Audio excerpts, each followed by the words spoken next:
There have been various cases like throughout human history where something addictive has been dropped on a society that had no cultural barriers for how to deal with that addictive substance. One example of this is the Native Americans didn't have much of like an alcohol brewing culture before the Europeans came along. Yeah. And so one of the things they brought along with them, outside of disease and guns and horses and all the other things, is alcohol. But Europeans, like part of the one theory is part of the reason they settled down to be agrarian and agricultural is in order to brew alcohol. So there's a long 10,000 plus year history of European society with alcohol. Yeah.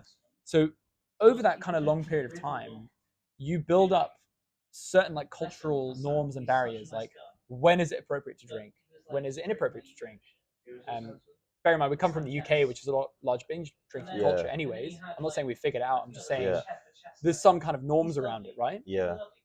If you drop something super addictive, and bear in mind, they also have no idea of the downside. People only realize addictive things are bad for you over the long term. Alcohol doesn't kill you. It can kill you in one night, but typically it kills you over 20, 30 years. You know what I mean? So you don't have that longitudinal kind of understanding, which the Europeans would have had because they've had centuries. Everyone knows the village drunk who drowned in his own sick. What ends up happening is you drop this addictive substance on a society, and they have no cultural barriers, and so it takes a long time for those negative things to wash through, and for people to come to understand the ways in which their culture should constrain. The US went as far as temperance, for example, with alcohol, and a lot of that was driven by mothers, wives who didn't want to get beaten, etc., etc. So my point is when you have these new insanely addictive things like pornography or Instagram or mobile phones or dating apps or whatever, you're just dropping them on our culture.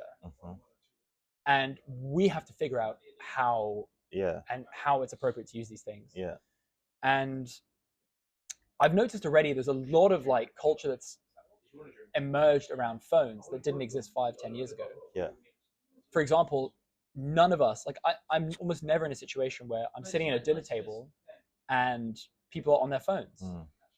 5-10 years ago, that would have been the case. Even my brothers, who are substantially younger than me, some cases 6-7 years younger than me, late teens, early 20s, would find it rude and weird, and they'd be like, "Why are you on your phone? We're having dinner." You know what I mean? But that's not something that my point is you drop this addictive substance. People aren't entirely sure what the negative effects will be. And then over time, cultural barriers rise to kind of mitigate some of those downsides of that thing, right? Luckily, phones are they're obviously insanely addictive, but not addictive in the way that fentanyl is, or kind of whatever hyper acutely addictive in that way substances. Another one is marijuana. I would say I think it's only recently that obviously people have been smoking weed for a long time, but it's only recently become widely available, insanely strong, and readily accessible. And again, I think we're still not sure what the negative side effects of that are going to be. I mean, we've made space for it in our culture, right? As an adjacent thing to alcohol. But I think you and I both know people who became catastrophic stoners. And it's clearly an addiction is a little demon that's sitting on your shoulder. The mere fact that you're addicted to something is a little demon that kind of wreaks havoc in your life. But I would say that almost marijuana consumption has definitely gone through that process already, right? Because there was a point in time where it became highly taboo to even say that you smoke weed. It was treated as basically the same as taking heroin. For a lot of people, it's it's the same, regarding the same class of drugs. And I'm pretty sure it is in the UK actually in the same category as class A drugs. It's class B, I think. Is it? Yeah. It's, I mean, it's certainly when you're coming into the UK and you're at an airport with weed, I'm pretty sure the security will treat you as if you've just brought in cocaine or something.